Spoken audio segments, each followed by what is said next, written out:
एक सुंदर सा गांव था। उस गांव में एक चरवाहा बालक रहता था। उसके पास कुछ भेड़ें थी जिससे उसका जीवन चलता था। गांव के पास ही जंगल था। वहाँ हरे भरे घास के मैदान थे। वो हर रोज अपनी भेड़ों को लेकर उनको चराने के लिए जंगल की ओर निकल पड़ता। वहाँ पर वो पेड़ों को चरने के लिए छोड़ देता और खुद एक पेड़ के नीचे बैठकर उन पर नजर रखता। उसका दिन का यही काम था। दिन भर पेड़ के नीचे बैठे बैठे उसका समय बड़ी मुश्किल से कटता था। उसे बोरियत महसूस होती थी। वह सोचता कि काश मेरे जीवन में भी कुछ मजा और मस्ती आ जाती।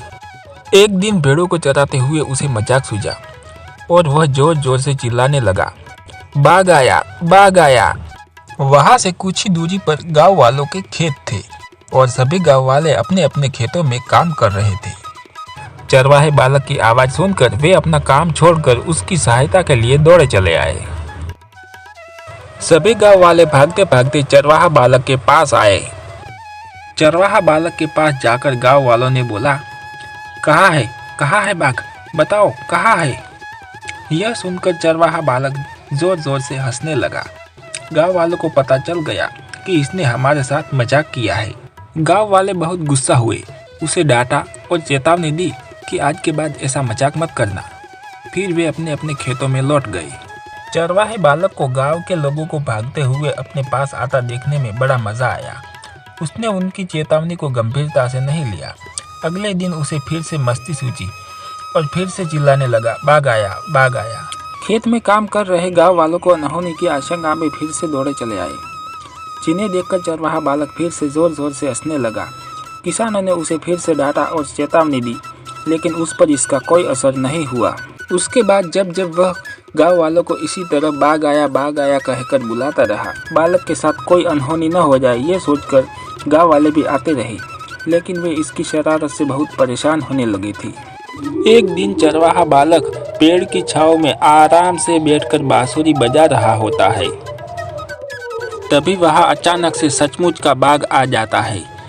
वो बाघ को देखकर बहुत डर जाता है।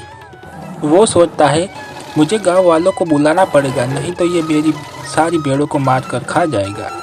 वह सहायता के लिए चिल्लाने लगा, बाघ आया, कोई बचाओ, बाघ आया।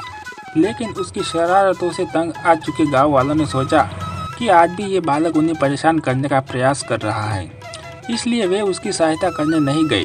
बाघ उसकी कुछ भेड़ों को मारकर खा गया। चरवाहा बालक दौड़ते हुए खेत में काम कर रहे गांव वालों के पास पहुंचा और रोने लगा। आज सचमुच बाघ आया था, वह मेरी कुछ भेड़ों को मारकर खा गया। गांव वाले बोले, तुम रोज हमारे साथ शरारत करते हो, हमें लगा कि आज भी तुम्हारा इरादा वही है।